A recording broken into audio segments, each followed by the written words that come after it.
Hi, everybody. It's time for Minute to Skim It, our weekly review show here on the EXP/CBSN. So glad to see all y'all are still on fire for whatever's coming out in comic books, as always. Hi, I'm Miss Jen, and I've been doing this for many, many years. I'm super happy to do it. I have got a lot of books to talk about today, but not as like a million billion as usual. And I've got some super indie stuff that I reviewed today because I love to support my indie friends. This is your opportunity to please subscribe to the channel, turn on those notifications, ring the bell, share, throw some hearts up there for Jay, who's our producer on the show. And I will see you back here in just a second.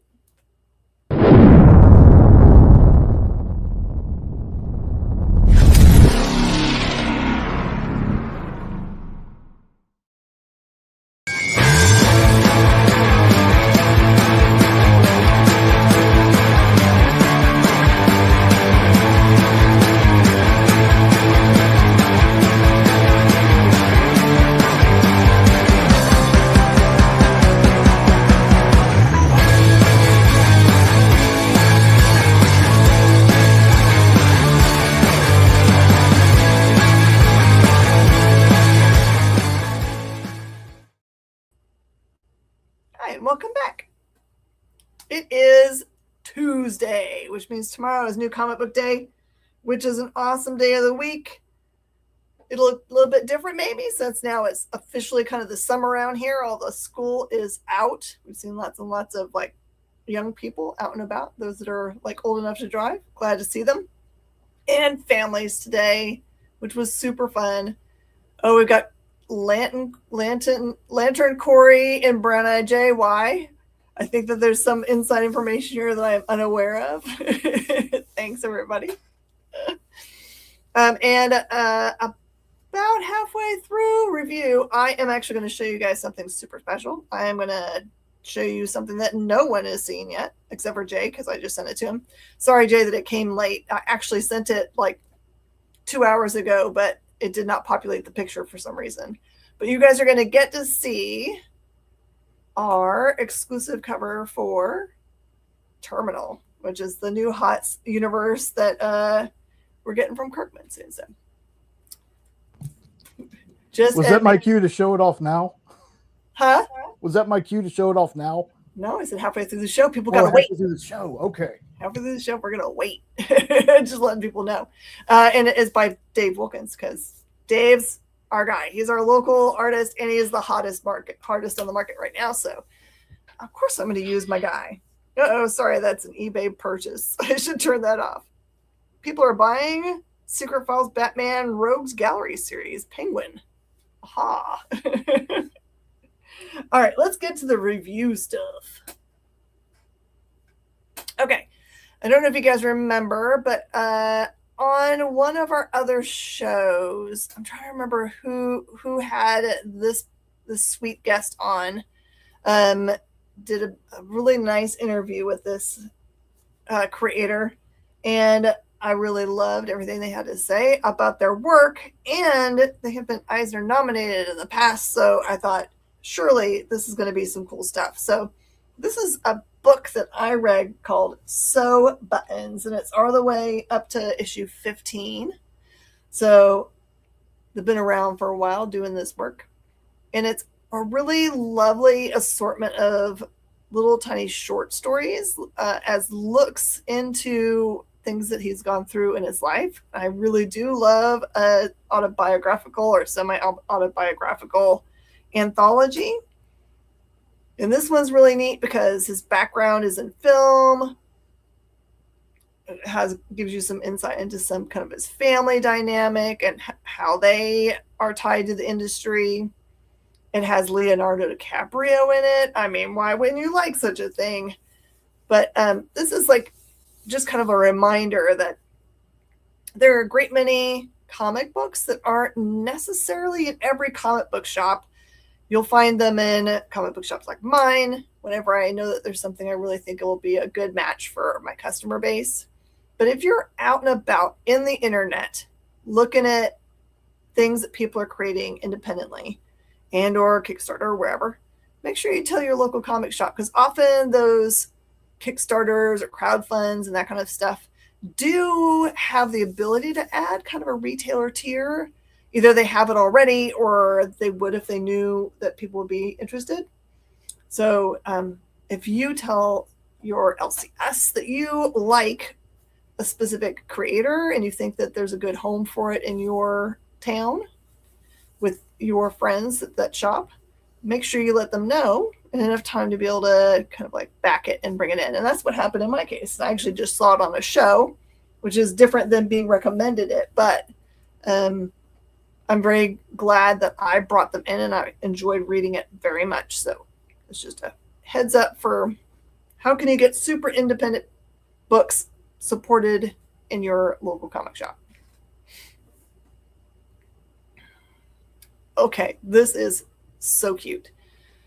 This is a very much, you can be totally enjoying this as an adult, and it's perfect for kiddos. They're just kind of enjoying Lilo and Stitch for the first time.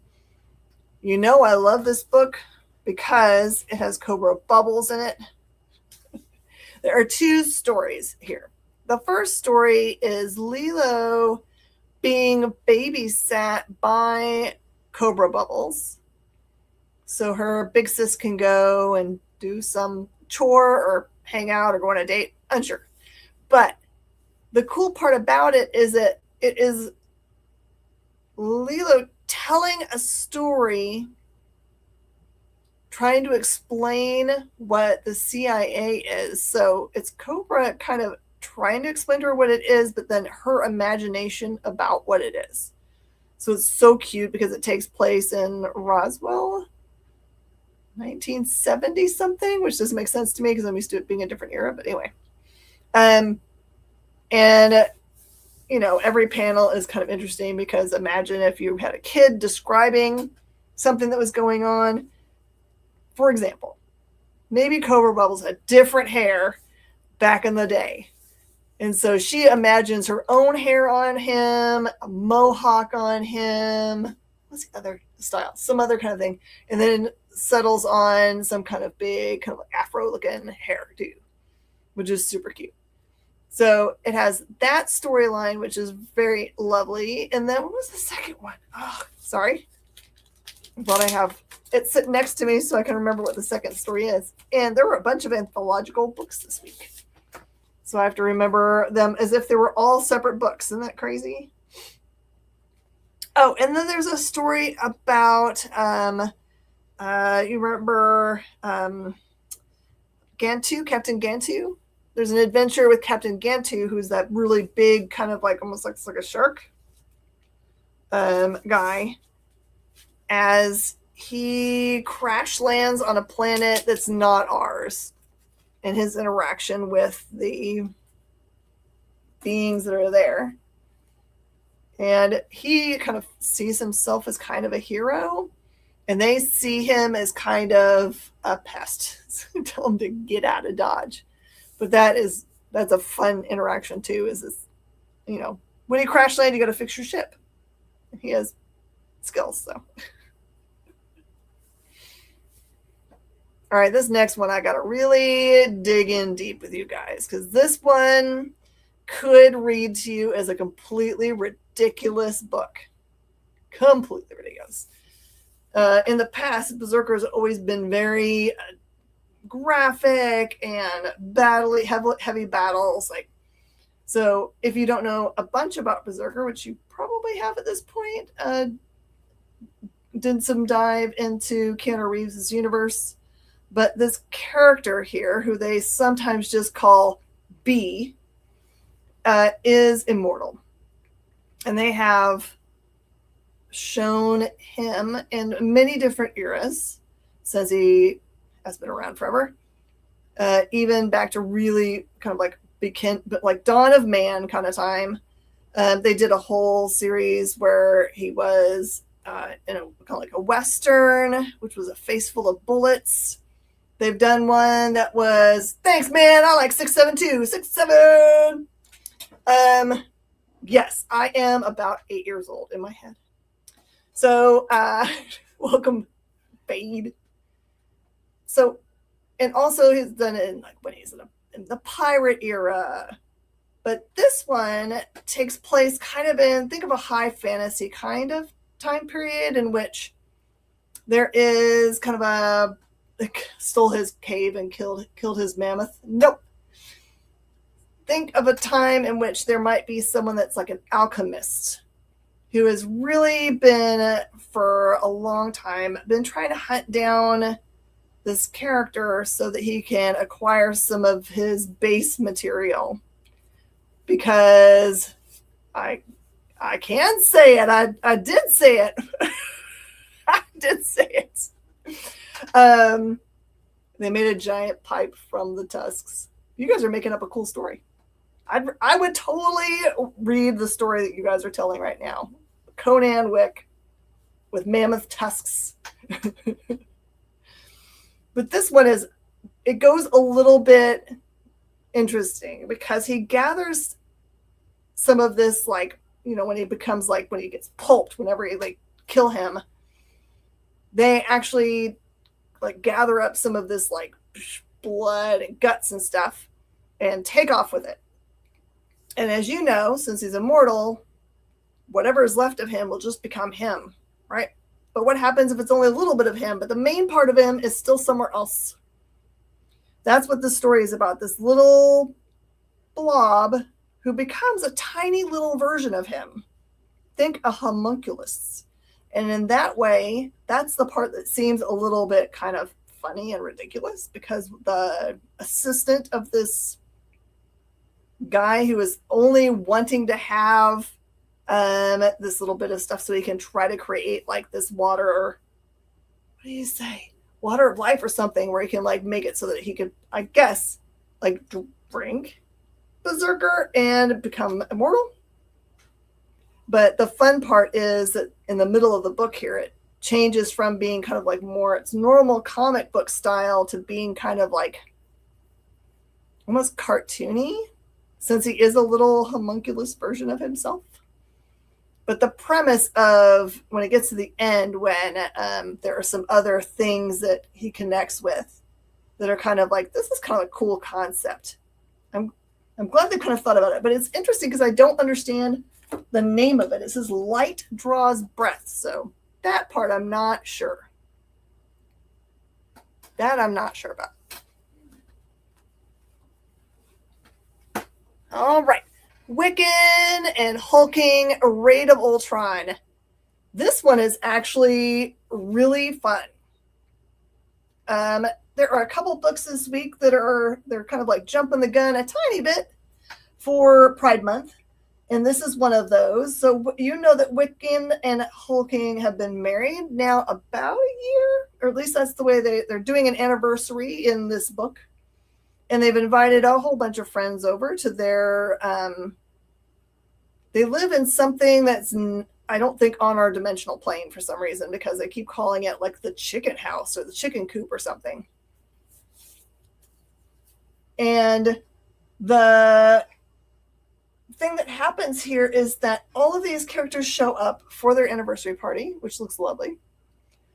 But then a bunch of Ultrons show up also. And in order to kind of like get out of there, they all split off. And so the stories are separate stories of the Ultron version and the person or persons that are kind of like split off with them.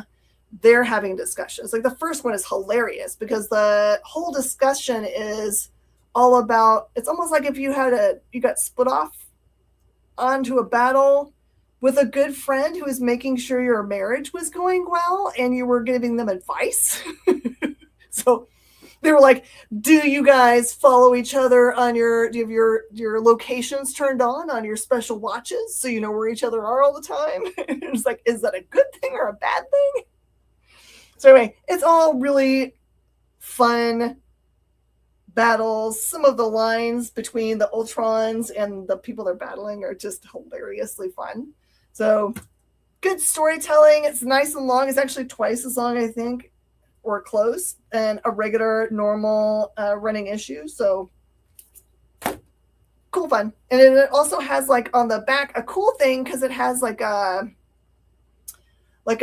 family tree for both of those guys. So for Wiccan and Hulking, so you can see where they're like who they're related to in the Marvel universe kind of thing. Just kind of fun. Oh my gosh, Doom Quest. I am not going to be able to tell you 100% when this is supposed to be taking place because Doom's alive in this, which we know in the main universe he's not.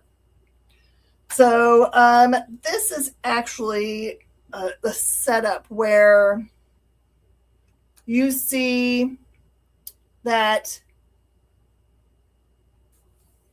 Reed has this really cool idea in which he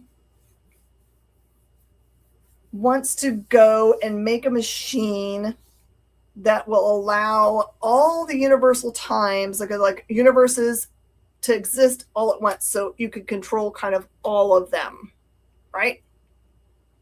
All of them at the same time.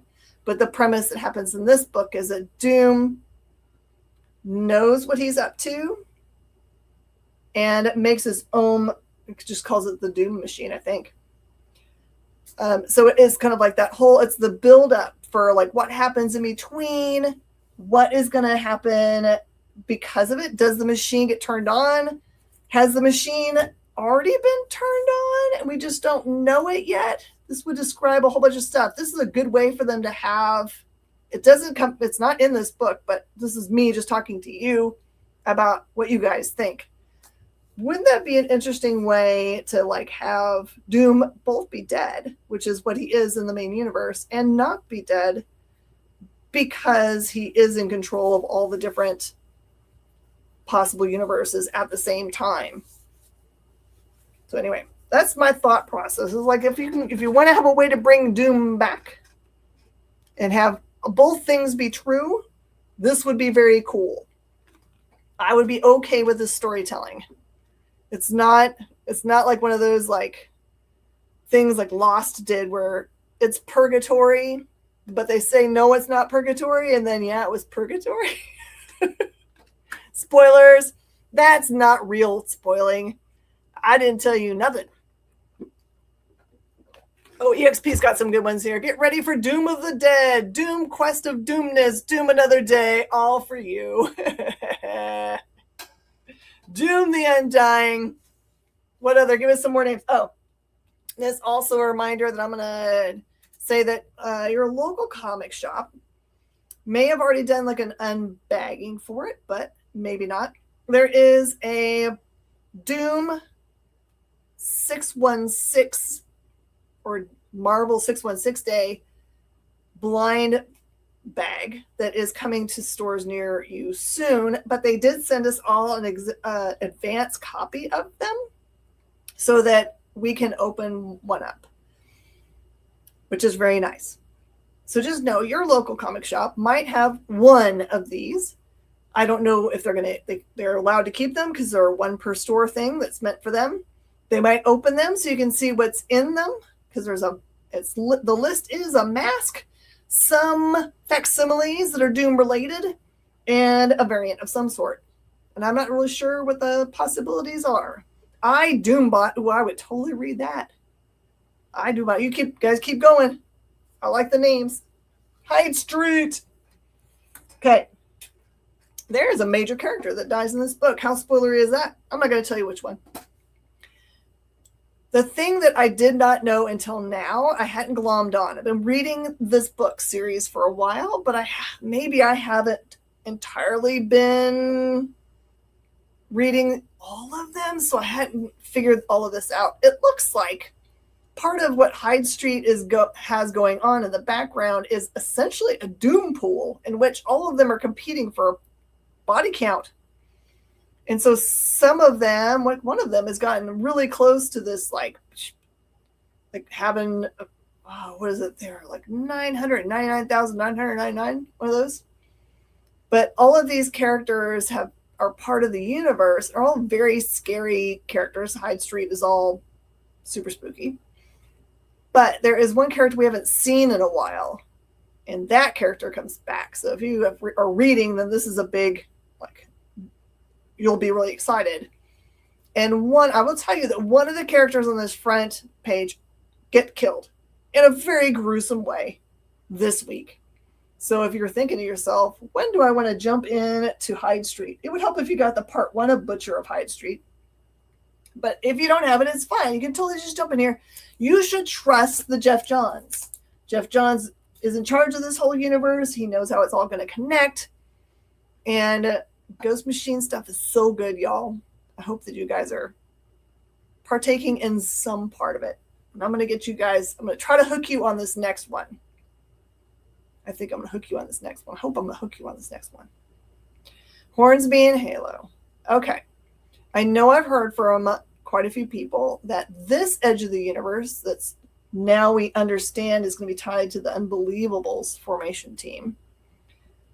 A lot of people have said that they prefer the kind of like the really dark side of it, which is Geiger, Redcoat, Rook Exodus, right? But I'm telling you, right now, we're on the cusp of a really important book that's coming out. So pay attention to what I'm telling you. I'm telling you kind of inside information, maybe not. Okay. There is a kid named the Trillionaire Kid who you've seen if you're paying attention to the stuff that's been like on Final Order Cutoff and or anything from Ghost Machine. Follow the Ghost Machine page because they really do tell you a ton there to help you understand what's coming and how it's all connected. That they have said that the Trillionaire Kid has one thing that he wants more than anything. I think he's the one who's building this team. And in this book, it becomes very clear that you don't ever get to see him. So I don't think this is going to be really a first appearance. But this 0, and then they had a 0 last week, I think, for the Rockefellers. So you can still pick that up. But this one is a really good, if you've never read a Hornsby and Halo, gives you all the background for these kids. So this is literally the powers that be taking a kid who is supposed to be the head of heaven and a kid that's supposed to be the head of hell. It's like their like family legacy is that's what they're going to be. And them deciding that they're going to take those two kids, put them on Earth, and put them with families that are the complete opposite of the way that they are designed. There's an angel there, and they get put with like the worst possible family. Criminals, bad. And they're called, their last name is Halo. And then Hornsby, nope, let me get this right. That's right. Hornsby, I think it's the opposite, sorry. Hornsby, they get put with a really great family. They think that they basically go and serve in soup kitchens and that kind of stuff. It's just in time to hear Jen describe Schrodinger's doom. Oh, yeah, that's right. So you kind of get to see where they are right now. Where one of their sets of parents was in prison and can't even be bothered to be like, hey, kid, are you okay? Oh, but no, it's like, why didn't you bring me my phone? So anyway, they're despicable people. Totally horrible. But it's interesting to see here that both of these characters have started to have kind of like visions of what it would be like if they let loose as what their nature is, not what their nurture is.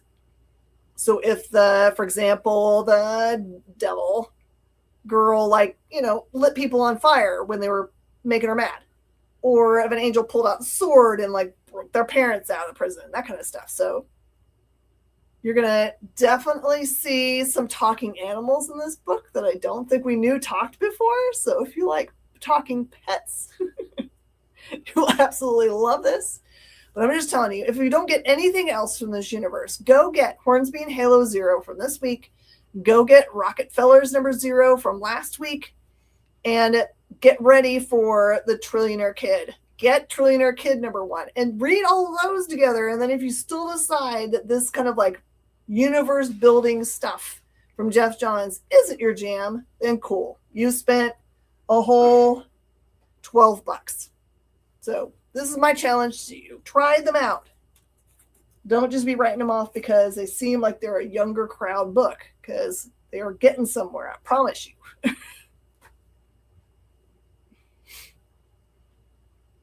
All right. This is Escape. And I know what you're thinking. Why are you reviewing number 7?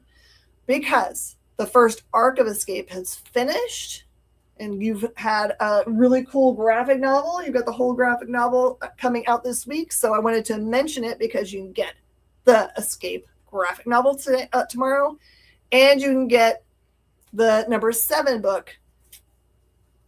Oh, it's so beautiful, Jay. It's one of those things that I pitch all the time. Okay, so if you like the idea of books like Mouse from back in the day, where you have a terrible war situation being described, but changing the people into animals, that is what this is about. This is literally the dog that's there in the front. It looks a little bit bear-like on the cover there. Has been shot down over enemy lines. All of the guys that he was with at the beginning of issue number 1 have all been killed. And he's been, in the last 6 issues, completely surviving, having interactions with other creatures that are part of the war. And in this one, it kind of like brings to a head this enemy that he's made out of these 2 very evil characters. One of them is back behind him, which is like a dad who has basically brought his son up through the ranks, and his son's not what his dad is, and his dad won't let him forget it. I love how you can take characters that are animals, but just apply it to like real life. And there are people that that are like this, where the dad wants to see his son like follow in his footsteps, but also berates him. Like, that's a motivator. It doesn't make any sense.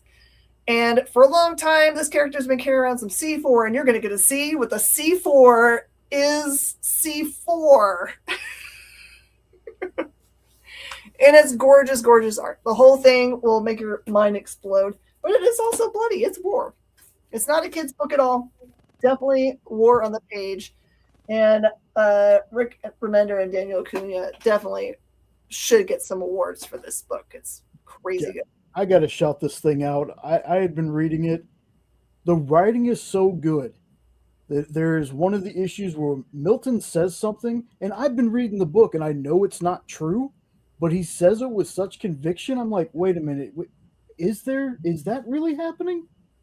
No. But he said, the way it's written, I started doubting what I read. It's so good. Folks, if you have not checked this one out yet, honestly, it is so good. Mm-hmm. That's right. All right. What's next? Oh, Corpse Night. You guys remember the number 1 when it came out? It was about a little girl who, her and her dad get attacked, and her dad gets killed. Oh, sorry. Spoiler alert. You probably could figure it out from the name here. And it's in a very mystical way. Her dad comes back to life and then puts on this really cool mask, which makes him the Hedge Knight, or the Corpse Knight, sorry. In this one, they're kind of like making their runaway through the forest, and they get separated, and he gets killed, which of course, he can't get killed because he's undead. But this one is mostly about her interacting with something else that is also deep in the forest. She kind of like wanders into, or gets stuck into this. This number 1 was so short. Yeah. This one also feels a little bit short, but definitely gorgeous. Like, the character that they introduce here is terrifying, and also is another character that may or may not be undead.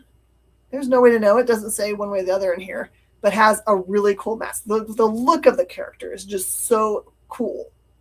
If you're going to just sit around and design characters and introduce them. And I think this is the one where he has a crow. I like characters with crows. You guys like characters with crows? I think characters with crows are so cool. In it. I was going to say, does it show him on the front cover? I don't think so. I think that's her dad there. But yeah, cool stuff. All right. This is a huge conglomeration of stories in the Star Trek universe for Pride Month, in which it explores characters who I believe we all know who their significant other is. So maybe this is just a storytelling that we never got to see them how they met. But it's really cool because it actually does them from like kind of like every section of the Star Trek universe. Because as we know, like there's so many characters in the universe that they're not this or the other, they're aliens. So, but I was gonna see if I could take this sticker off here. Hold on. But it has Sulu, who I don't think we ever got to see him get to have a relationship on screen. So it actually he has an away trip in which he meets he's a cool doctor.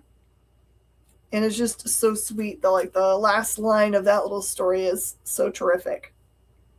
So anyway, it's like little mini adventures showing how they meet or how, like first dates or that kind of stuff. So all set in the Star Trek universe.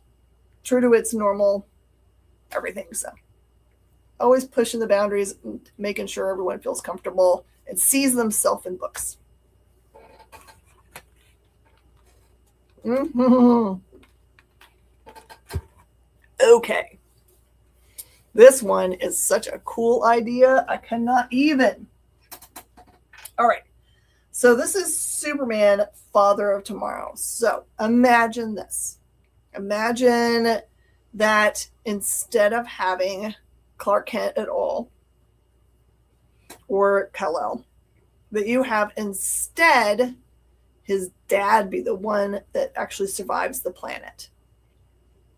Now, you still have his parents, the Ma and Pa Kent, are the same. They're the same in this book. And they are still the same in that they don't have any kids and they still would like to have kids. This doesn't resolve that part for them, clearly, because what falls out of the sky is him with his like special ship, and he is an adult male. Is that Lando Calrissian? It is not Lando Calrissian, but you're close in your spelling. I think that's pretty good. So there are some things I can't tell you about how this story goes because it's kind of spoilery. But instead of this couple calling the hand that falls out of the sky, Terrell, no, he gets to be called Jordan, which is kind of nice. I think it's Jordan. Hey, Kenneth. And they treat him and act as if he's the brother.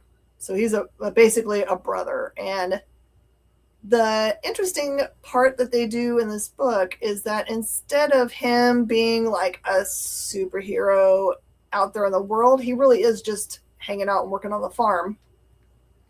And he's made a rule for himself not to use any of the technology the advanced technology that he has from Krypton.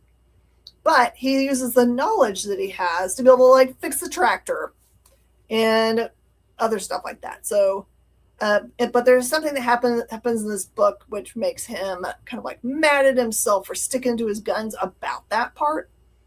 Because there's something that, if he had shared that technology with anybody else, might have had a preventative thing that happened. So don't expect this character to go flying around and rescuing people because he's not gonna. But this is a good start for like maybe he is gonna decide that that's what he needs to do. But it's Elseworlds, and I can't remember if this is a single shot, but it says issue 1, so I think it must be a short series. That's my guess. Okay, I read this one because, let me guess, Pa Kent dies. You like to guess Pa Kent dying? Man, what you got against Pa Kent? What did he ever do to you? This one I read because I was unsure whether this character that it says is going to be in the book is brand new or no. But as a reminder, in the Superman title and in all the universe, really, for them, Superman himself is gone. Assumed dead, because remember at the end of all of the DCKO, Superman essentially wins, but he kind of like explodes himself to like throw all of that Omega energy into all our superheroes so they all have a chance to work together and fight against Darkseid, etc. So we still haven't seen anything from him, so I guess we have to continue to assume that he's dead. But what we got was, because of the gathering of all the characters for DCKO, we ended up with Superboy Prime, which we're still calling Superboy, I guess, or Prime, or Superman. All of them are acceptable for some reason. But in his own Earth timeline, he was uphill. Not good. Bad guy. Not great. But he's trying his hardest in this new role to be good. But imagine good being kind of like a bad boy good, in which he's all about himself and has great abs. So there's that. He's the bad boy. Now everyone likes him because, you know, there's like you could probably hang out with Nightwing, I'm guessing. This is the character that shows up. I'm sorry, it's on screen. Is Witchfire, which turns out was part of a different storyline in which, what's the name of the group? I don't think he's a really good bad boy. Yeah, he is. I mean, for those girls out there that describe themselves as being liking the bad boys, or boys that like bad boys, that, yeah, they'll like him a lot. Okay, so here we go. Where is, remember the name of the group she's from? It's going to be real important for you to know this, maybe, because you can go back and maybe read her old, like where she came from this. Oh my goodness. But I will just tell you, the way that this book is told is like 100% amazing, and you are not ready for how it is all being told, because it gets super meta. All the meta, so much meta, incredibly meta. Oh, I can't find where they wrote it on here. My bad. Okay, so anyway, this is what you need to know about it. So she shows up fairly early. Power Company, that's it. Thank you, TJ. TJ for the win. He always knows that. So she shows up, and there is something that happens in which there is some magics used. Think a la Zatanna, but not, Zatanna is not in this. So all of a sudden, and it doesn't look like it affects him at all. He's like, ha ha ha, your magics are dumb. Magic doesn't affect me at all. She looks at the screen right when I take the comment down. Oh! I look at the little stuff all the time. I'm so bad at it. Okay. So, there are little things to start paying attention to in this book. I'm not going to tell you much about this, because I don't want to wreck the whole storytelling line about this. But fairly soon after that, if you pay attention, some of the speech bubbles look like some of the words in them, like someone like left a sticker on them and switched the letters, and they're not spelt right. And you're like, man, editorial's going to get in so much trouble for this book because they missed this fix that they should have done. And then you realize in the book that it's actually part of the storytelling. Matter of fact, there's a whole page that's upside down, or seems to be upside down in this book. It's part of the story. So do you know the other book that you love that's like this, Absolute Martian Manhunter, where the way the book lays out and what you have to do as being interactive with the book is part of the storytelling? That's what this feels like. And a cool character shows up most of the way to the end that is going to be an excellent baddie for Prime, because he knows him. So anyway, I promised you guys something. I know I went too far, but I do want to show you guys something, because I love you, and I'm going to reward you guys for being here all the time and supporting us. So I'm going to show you guys something that no one has seen except for the artist who did it, me, and Image. That's all that I'm seeing this thing. I haven't shown it to friends even. So this is our exclusive cover by Dave Wilkins for Terminal #1, which is Kirkman's new superhero universe. We don't know anything about these characters, but that super cool werewolf looking girl on the front cover and that eyeball that's behind her are both characters. Dave said he wanted to put that eyeball character in there so badly. I'm like, it makes sense. She's kind of a werewolf and he kind of looks like a moon. So yeah, I love everything he does when he makes covers for us, because he's got that like crackling, like it looks like volcanic whatever happening in the backyard, and it looks like it's just in the middle of fog. Tron Panther, yeah, that. You know what I need to do is I actually have issue #1 and 2 as PDFs. I just need to actually go back and read it. I'm kind of one of those people that likes to wait until the book comes out, actually, which is dumb when I can read advance and tell you guys how cool things are. I intended to do that today, but I didn't. But anyway, thanks, Dave Wilkins, for this really great cover. By the way, we only are making this version of it. We paid a lot of extra money for cardstock and all of them to be no trade dress. This is what they look like. Anyway, thanks for celebrating with me. Yeah, Terminal is definitely going to be huge. I don't have any problems with thinking about that. All right, thinking of huge books that have taken forever, I just want to be reminding you that the reason why the Hush storyline for Batman is taking so long is that Jim Lee actually publicly said to everybody this last month that he has been struggling mightily with really difficult, what is it called? Oh, something too. Oh my gosh. Do you guys know?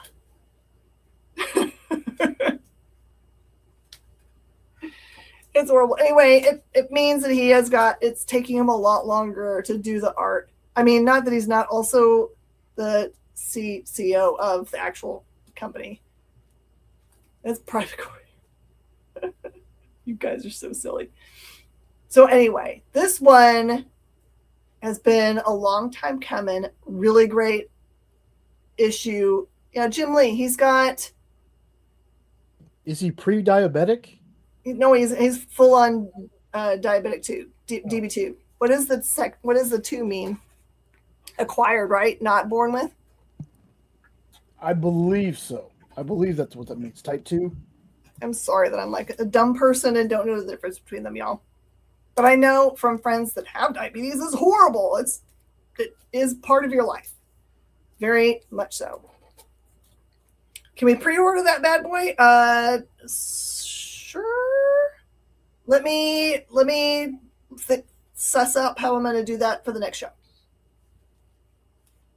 Type 2. Thank you. Now you've got it right. Candidate.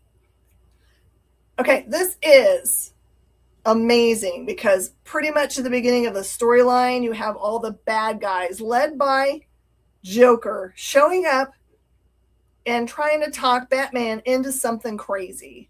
They're saying that Hush has really screwed them all over and they don't like that guy anymore. So they want to join Batman. Now, whether any of this is on the up and up, that's what the story is about for reading. As you can see on there, also, Talia shows up and factors in greatly to the storyline. You will not be disappointed. And some other crazy chaos happens this one. It's totally worth all the waiting you've been doing. And I don't think you need to wait, have read any of the other stuff, honestly. They give you enough to know what the dynamics are here. Maybe if you don't know who Hush really is or was, that'll be something you'll need to know.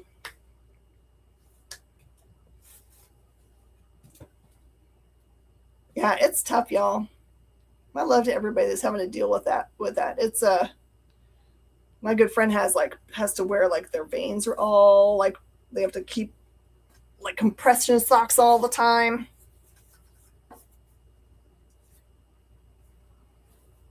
Actually, TJ, that's 100% not true. Jim Lee is actually the CCO, I believe, of the company. Is in charge of a great many things. So I will override you one time on your factualness. So if you run, it helps. I should let you guys tell what all is involved. What's involved? If you feel comfortable, what's involved with your everyday life? All right, absolute Wonder Woman.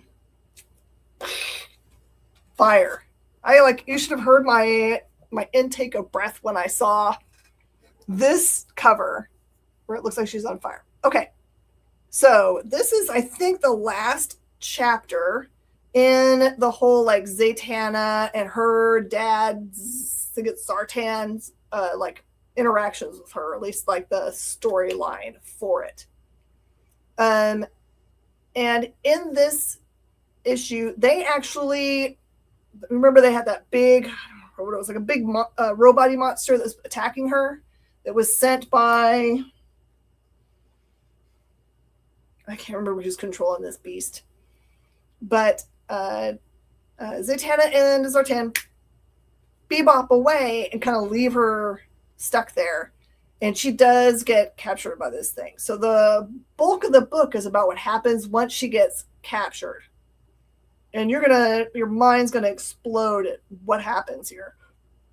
Because she really, really wants to call, like sometimes when she's in real dire need, she'll call out to Hecate. The problem here is that she owes somebody something. And you don't remember this unless you think way back to the beginning of her books. She owes somebody something. Does anyone remember what she owes? That happens in this book.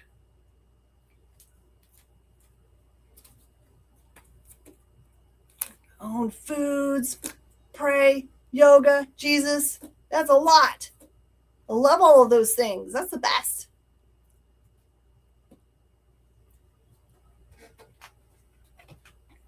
Few pills.